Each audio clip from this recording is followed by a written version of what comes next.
Hello, you're listening to the Worship Leader Toolbox podcast, a podcast designed to help worship leaders and worship teams to thrive and to be engaging in their churches, leading God's people. My name is Tim Price. I'm so thankful you're listening today.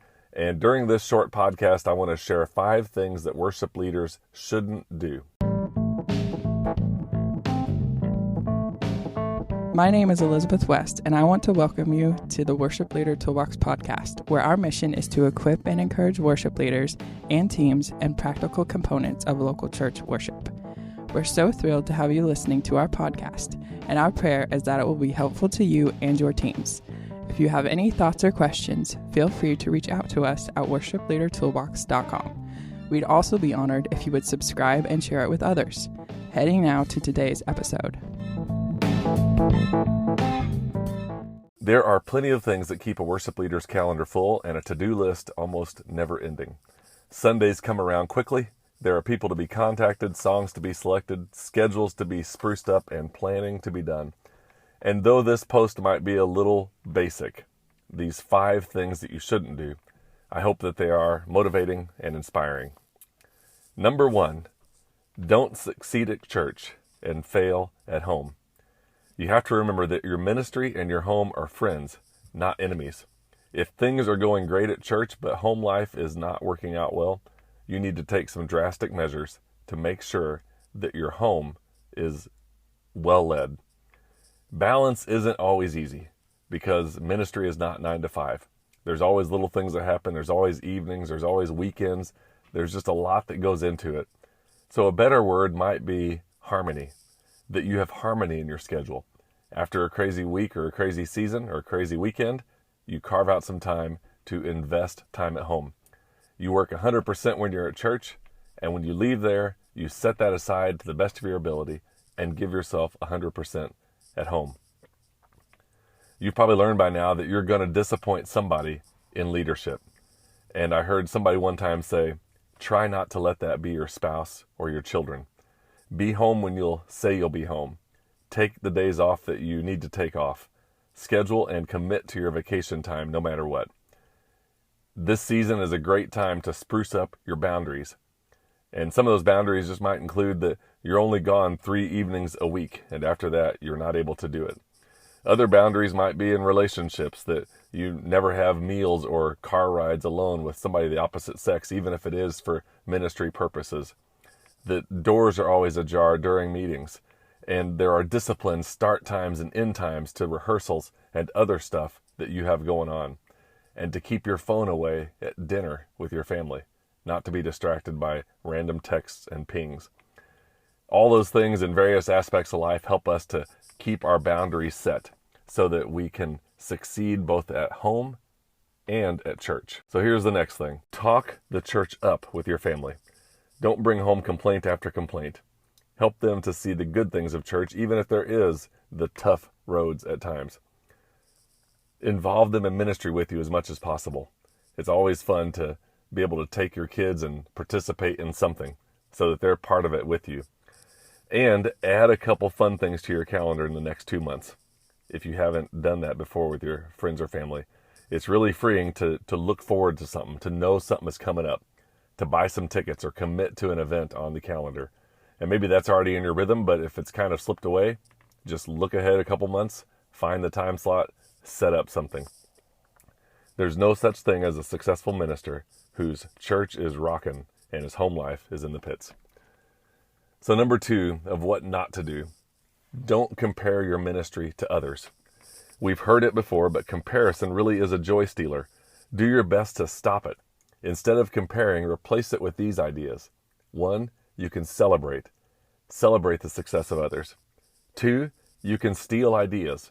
Take what you've seen done that might work in your context and give it a try. Number 3, create ways of doing things in your ministry. Think of some new ideas you can implement right now so that you are focused on getting something going and off the ground as opposed to being in the status quo and comparing yourself to what other people are doing. And number 4, dream. Get your team together and dream about your future ministry together. This will always bring about hope and motivation. If you are constantly comparing in ministry, you're never going to be content, and that is not a good place from which to lead. Be confident that God has you in the right place at the right time to use your gifts to further the work and ministry of your church until you're called to move on. Number 3, don't lose the connection with your pastor. So of the things not to do, don't lose the connection with your pastor. Take time to reconnect with your pastor. Meet together and pray, plan and talk about worship, and maybe encourage your pastor with a gift or a note. Find ways to keep building the bridge. Never be afraid to ask. Anything you can see, I can be doing to make things better. Stay connected with and support your pastor. Number 4, don't stop praying for your team and your church. If you don't have a prayer plan going, I encourage you to get one going. A lot of times as ministry people, we feel obligated almost to say, yes, I'm praying for my team. I'm praying for my church. But when are you praying for your team and for your church? You'll be surprised how God works through prayer in your ministry. Pray for your team members, pray for your congregation, pray for your pastor, and pray for the leadership. Create some kind of system, and it will be amazing. Well, when I mean systems, I'm talking about the simple things. You can make it as complex as your personality likes, but sometimes I just have little reminders pop up on my phone. And so a certain day of the week, I'll be reminded to pray for the church, or to pray for worship leaders, or to pray for the ministry in whatever aspect. And those things will make a difference when we take time to actually pray for something in our ministry. You can almost step back and watch God move through that. Stick with the habits of prayer as well in your rehearsals and your meetings. Pray before and after. And don't ever talk about it being a ritualistic thing, or don't say, hey, we got to pray because we're in church or we're a worship band. You pray because God is listening and because he calls us to trust him to work through the power of prayer.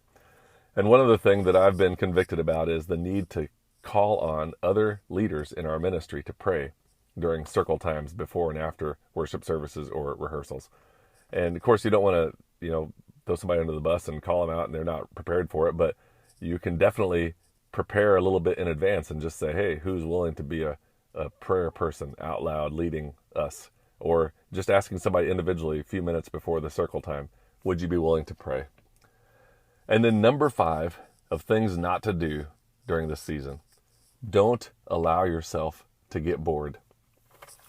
There are times in worship ministry that feels like we're just going through the motions, that we're just doing what we have to do. And of course, everybody has those in life, and it's no different for the everyday human being who is called to lead worship. But when that happens, even when it happens to the best of us, we need to keep things going. And we need to cry out to the Lord in desperate prayer. We need to share that burden with a couple trusted friends and leaders that we have kind of become dry in our leadership or in our worship or whatever the case may be. We need to take time to make sure we're reading scripture. And then we need to take action and add some spice to the mix. Maybe it's pulling out a couple new songs to challenge your team, or bringing in a guest musician to join your group for a weekend, or to attend a conference, or to do something that's going to enliven your skills or your passion for worship. But don't let yourself enter a long season of boredom in your ministry. It's not going to be good for you or your church. You might feel like you're just rolling along, but when you look back, you say, wow, we haven't really tried anything creative. We haven't taken a risk. We haven't pulled in new people. I've just kind of been rolling along. And there's nothing wrong with consistency. There's also nothing wrong with no drama, but you might need to add something in. Trust that God is going to convict you, begin to work in you, and figure out a way to become refreshed and refocused on a vision of calling your church and leading your church to worship the Lord with their whole hearts. So 5 things you don't want to do as a worship leader. 1, don't succeed at church and fail at home. 2, don't compare your ministry to others. 3, don't lose the connection with your pastor. And 4, don't stop praying for your team and your church. And finally, number 5, don't allow yourself to get bored. After this commercial, I've got one more thing to share with you. Thanks again for listening to this podcast of 5 things not to do as a worship leader. If it's helpful to you, I encourage you to share it with somebody else who might be a worship leader somewhere or part of your worship team, and to let them know about Worship Leader Toolbox as a resource to further their ministry. And also here at the end of this podcast, if you're listening to this at the time of recording, I want to encourage you to check out a ministry leadership conference that we are hosting in Troy, Illinois on Saturday, September 17th, 2022. This event is for worship leaders and team members, for worship tech team members, and also for other church staff roles, student pastors, children's pastors, and hospitality team members. We're getting together. We'll have general sessions. We'll have breakout focus sessions. We've got leaders coming from all over. And if you are in our geographical area, I know several listeners are not, and that's fine. But if you are in our Illinois, St. Louis area, we would love to have you check this conference out and to be a part of it. And it's simple to find. All you got to do is go to harvestconferences.org. harvestconferences.org, and you can register there. There's discounts if you bring more than one person from your church. And we would love to have you at the Ministry Leadership Conference this fall, September 17th, 2022 in Troy, Illinois. Thanks again for being a part of the Worship Leader Toolbox podcast, and I'll see you next time. Thanks for listening to this episode of the Worship Leader Toolbox podcast. We're praying for you and for all our listeners as we keep making an impact in the lives of worship leaders and worship teams around the globe. Before you go, we'd also like to let you know that we have 2 other podcasts through our ministry. One focused on ministry leadership is called Go Harvest, and the second one is a weekly 5-minute devotion called Faithful Friday. You can find out more at harvestministryteams.com/podcast or go to the link in the show notes.